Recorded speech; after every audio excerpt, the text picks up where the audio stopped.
Republican Congressman George Santos has even more campaign finance woes to look forward to.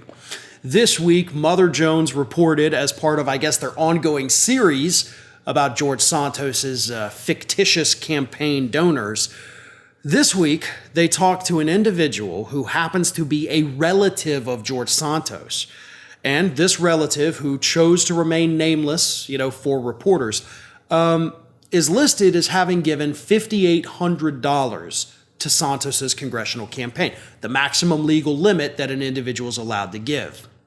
So when Mother Jones reached out to this family member and said, hey, Santos's cousin or whoever you may be, you gave $5,800 to the campaign, so let's just, and then the family member's like, whoa. I didn't give money to his campaign. Why are you saying I gave money to his campaign? Well, because you're listed in this FEC filing, you're listed in federal filings as having given $5,800. The family member says, I never did that.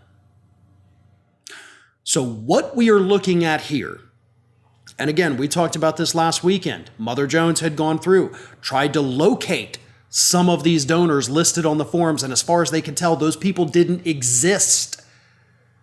So now we've got people that don't exist that allegedly gave money to the campaign because they are listed on the filing. We've got people listed on the filing as given money who do exist but say they didn't give money. I think George Santos is going to be in prison. I think he's going to be in prison for quite a long time, and I think he's probably going to be in prison pretty soon. I have to imagine at this point, given what we know, given this information, this overwhelming evidence, I think by the end of this term of Congress, so 2024, I believe by the time the next election rolls around, George Santos will have already been convicted and either currently in prison or awaiting sentencing. That's what we're looking at right now. I mean, Mother Jones has already done all the legwork for the investigators. We know that there is an investigation in Nassau County. We know there is a state investigation in New York. We know that there is a DOJ investigation. And by the way, all three of those revolve around the campaign finance issues.